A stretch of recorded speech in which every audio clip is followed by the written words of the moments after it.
सैयद मलिकपुर में यातायात सिस्टम ठीक न होने से कार एक वाहन से टकराई, बाल बाल बची लोगों की जान।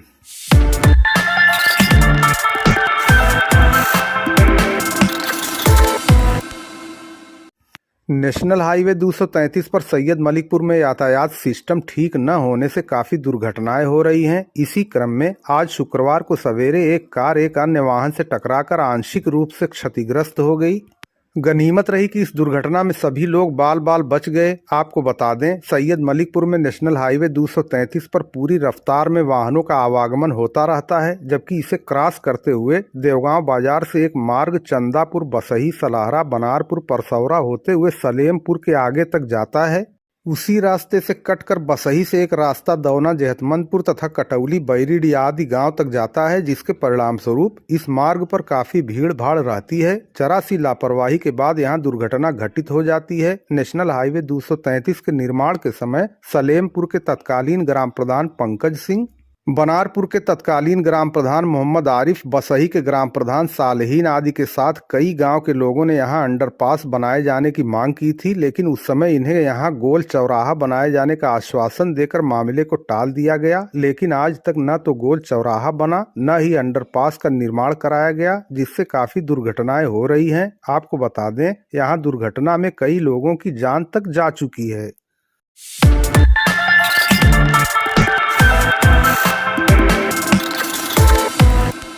खैरुद्दीनपुर, कलीचाबाद आदि गांव में रबी की फसल को छुट्टा पशुओं द्वारा नुकसान पहुंचाने को लेकर ग्रामीणों में आक्रोश। करीब एक माह पूर्व बोए गए रबी की फसल गेहूं, सरसों, चना, मटर आदि को छुट्टा पशुओं के द्वारा नुकसान पहुंचाए जाने को लेकर क्षेत्र के खैरुद्दीनपुर, गोवर्धनपुर, कलीचाबाद, सिधौना, डोमनपुर आदि गाँव के काश्तकारों में काफी आक्रोश व्याप्त है। यह आवारा पशु इनकी फसलों को चर कर नुकसान पहुंचा दे रहे हैं। चेवार पश्चिम गांव के शिवशरण सिंह, अरविंद सिंह आदि के साथ सिधौना, डोमनपुर, कलीचाबाद आदि गांव के किसानों ने बताया कि झुंड के झुंड आवारा पशु इनके खेतों की फसलों को चर कर नुकसान पहुंचा रहे हैं। उन्होंने बताया, भीषण रूप से पड़ रही सर्दी के परिणाम स्वरूप 24 घंटे किसान खेतों की रखवाली करने में सक्षम नहीं हो पा रहे हैं। सरकार द्वारा गौशाला बनवाने की चर्चा तो होती है, कुछ गांव में बन भी रही है, लेकिन इसके बाद भी किसानों की समस्या दूर न हो पाना काफी दुखद है। उन्होंने सरकार से मांग की है कि जल्द से जल्द प्रत्येक ग्राम सभा में गौशाला बनवाकर आवारा घूम रहे पशुओं को इकट्ठा करके किसानों की फसलों का जो नुकसान हो रहा है उससे सरकार मुक्ति दिलाए।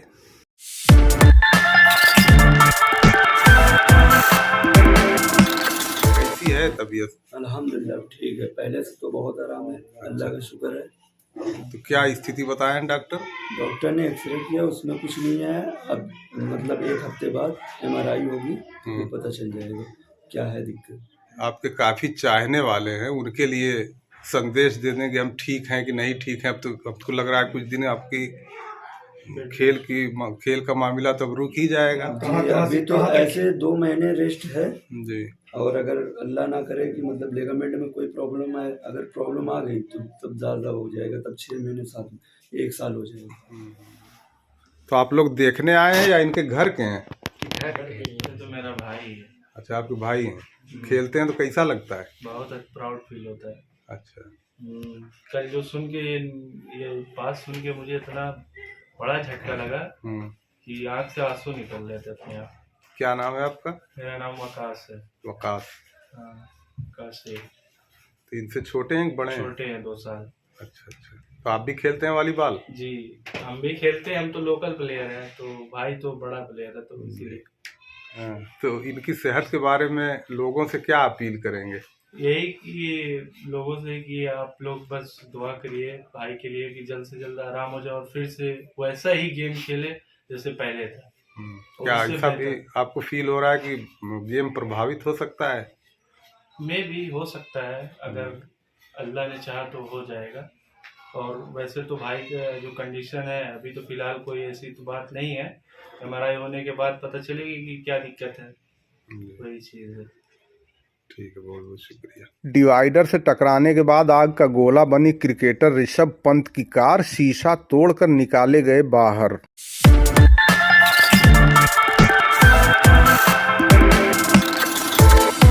टीम इंडिया के स्टार क्रिकेटर ऋषभ पंत सड़क हादसे का शिकार हो गए। उनकी कार रुड़की में डिवाइडर से टकरा गई। इस हादसे में पंत के सिर और पैर में चोट लगी है। हादसे के बाद कार में आग लग गई थी और कार पूरी तरह जल गई। गाड़ी का शीशा तोड़कर पंत को बाहर निकाला गया और अस्पताल पहुंचाया गया। उनकी प्लास्टिक सर्जरी की जाएगी। इसके लिए डॉक्टरों ने उन्हें दिल्ली रेफर कर दिया है। पंत दिल्ली से अपने घर उत्तराखंड लौट रहे थे। रुड़की के नारसन बॉर्डर पर हम्मदपुर झाल के पास उनकी कार हादसे का शिकार हुई। पंत की गाड़ी काफी तेज रफ्तार में थी और डिवाइडर से टकराने के बाद गाड़ी रेलिंग तोड़कर दूसरी तरफ जा पहुंची, जिसके बाद उसमें आग लग गई। घटना सुबह 5:30 बजे की बताई जा रही है। हादसे के बाद राहगीरों की सूचना पर गंभीर रूप से घायल ऋषभ पंत को दिल्ली रोड स्थित सक्षम अस्पताल में भर्ती कराया गया। शुरुआत में पंत की हालत काफी गंभीर थी, लेकिन धीरे धीरे उनकी हालत में सुधार हो गया है। इसके बाद उन्हें देहरादून के मैक्स अस्पताल ले जाया गया, जहां से उन्हें दिल्ली रेफर कर दिया गया है। सक्षम अस्पताल के डॉक्टर सुशील नागर ने बताया है कि ऋषभ पंत के पैर में फ्रैक्चर आया है और माथे पर भी चोट है। उन्होंने बताया है कि माथे पर कुछ टाँके भी लगाए गए हैं। आपको बता दें, टीम इंडिया के स्टार क्रिकेटर ऋषभ पंत सड़क हादसे का शिकार हुए हैं। उनकी कार रुड़की में डिवाइडर से टकराई है। आप देख सकते हैं किस प्रकार हादसे के बाद कार में आग लग गई थी और कार पूरी तरह जलकर राख हो गई है। गाड़ी का शीशा तोड़कर उन्हें बाहर निकाला गया और उन्हें अस्पताल पहुंचाया गया। बताया जा रहा है कि पंत की गाड़ी काफी तेज रफ्तार में थी और डिवाइडर से टकराने के बाद गाड़ी रेलिंग को तोड़कर दूसरी तरफ जा पहुंची, जिसके बाद उसमें आग लग गई और गाड़ी जलकर पूरी तरह राख हो गई।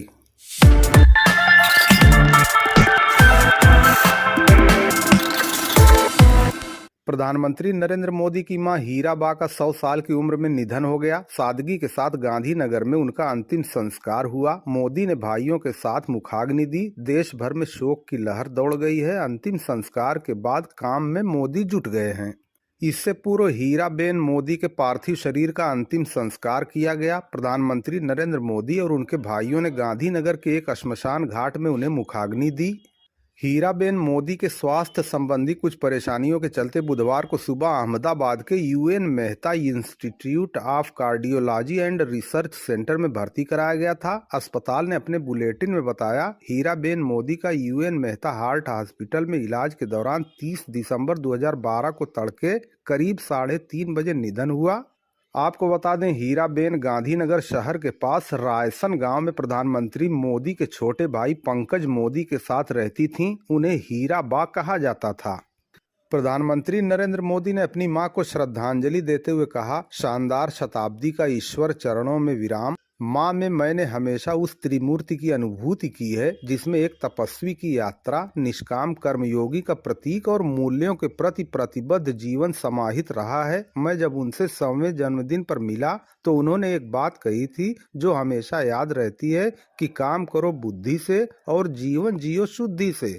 बताया जा रहा है कि मां के अंतिम संस्कार के बाद प्रधानमंत्री नरेंद्र मोदी श्मशान घाट से राजभवन रवाना हो गए, जहां से वो अपने तय कार्यक्रम के अनुसार कोलकाता में होने वाले गंगा से जुड़े एक कार्यक्रम में वीडियो कॉन्फ्रेंसिंग से जुड़ेंगे। हीराबा के अंतिम संस्कार में केवल परिवार के लोग शामिल हुए।